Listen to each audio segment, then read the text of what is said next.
मेरे दोस्त, आपने बहुत ही दुख देखे होंगे, बहुत ही दुख सहा होगा, लेकिन गरीबी से बड़ा दुख कोई ना देखा होगा। गरीबी क्या होती है? एक गरीब इंसान के पास आप बैठ जाइएगा ना, तो आप देखिएगा बहुत सारे लोग ऐसे हैं जिनके पास पहनने के लिए कपड़े नहीं हैं, खाने के लिए रोटी नहीं है, रहने के लिए छत नहीं है। ये गरीबी है।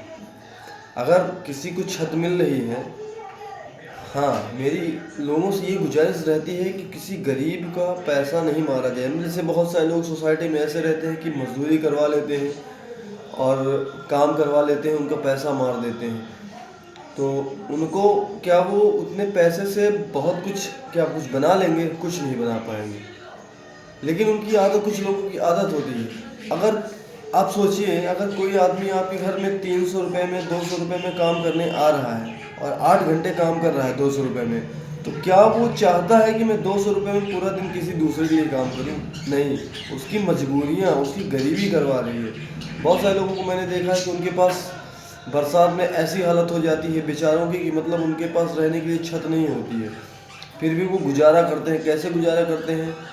उनके भी सपने होते हैं। ऐसा नहीं है कि मानव जीवन में अगर उन्हें पैदा हो गए हैं तो उनके पर भी सपने होते हैं। जैसे मानव जीवन बड़ा होने लगता है, आगे बढ़ते जैसे आदमी बड़ा होते जाता है, धीरे धीरे उसके सपने भी बड़े होते जाते हैं और सपने के साथ साथ ज़रूरत भी बढ़ती रहती है। तो आदमी के अंदर सबसे बड़ी चीज़ मानवता होनी चाहिए। अगर किसी के पास पैसा, धन है, तो वो दूसरे गरीब को हमेशा मदद करने की कोशिश करनी चाहिए, ना कि उसको दबाने की।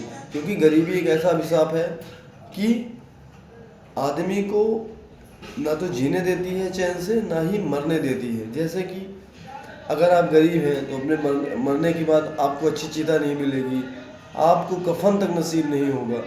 और अगर जीते जी गरीब हैं तो आपको तो बहुत सारी परेशानियाँ झेलनी पड़ेगी, दूसरों की डांट सहनी पड़ेगी, दूसरों का ताना सहना पड़ेगा, सोसाइटी में आपको इज्जत नहीं मिलेगी। ये बहुत सारी चीज़ें हैं, इनकी लिस्ट मैं अगले वीडियो में बताऊंगा। इसीलिए आप मेरे चैनल को सब्सक्राइब कर दीजिए और वीडियो को लाइक कर दीजिए। इसकी आगे की विस्तृत जानकारी मैं दूसरे वीडियो में विस्तार से बना के आप लोगों को बताऊंगा।